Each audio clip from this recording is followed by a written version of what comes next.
بسم اللہ الرحمن الرحیم۔ ہمارے یوٹیوب چینل کے تمام ناظرین و سامعین، السلام علیکم ورحمۃ اللہ وبرکاتہ۔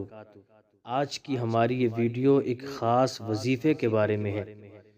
جو بھی اسلامی مہینہ شروع ہوگا، اس اسلامی مہینے کی جو پہلی جمعرات آئے گی، اس جمعرات کو نماز عشاء کے بعد آپ نے یہ وظیفہ کرنا ہے۔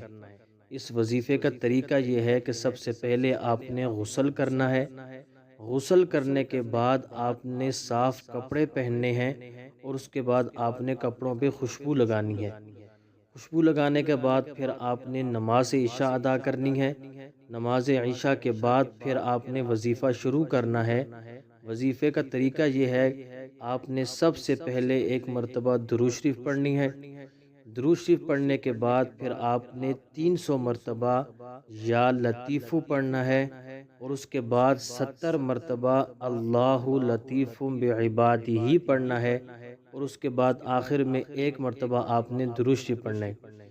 تو یہ عمل کرنے کے بعد پھر آپ نے اللہ رب العزت سے جو آپ کی حاجات ہوں اللہ کے سامنے پیش کرنی ہے، اور آپ نے رو رو کے اللہ سے دعا مانگنی ہے اور یقین کے ساتھ آپ نے دعا مانگنی ہے۔ انشاءاللہ اللہ رب العزت اس وظیفے کی برکت سے جو بھی آپ حاجت اور دعا مانگیں گے، اللہ تعالیٰ دنیا کی ہر نعمت آپ کے قدموں میں لا کر رکھ دے گا۔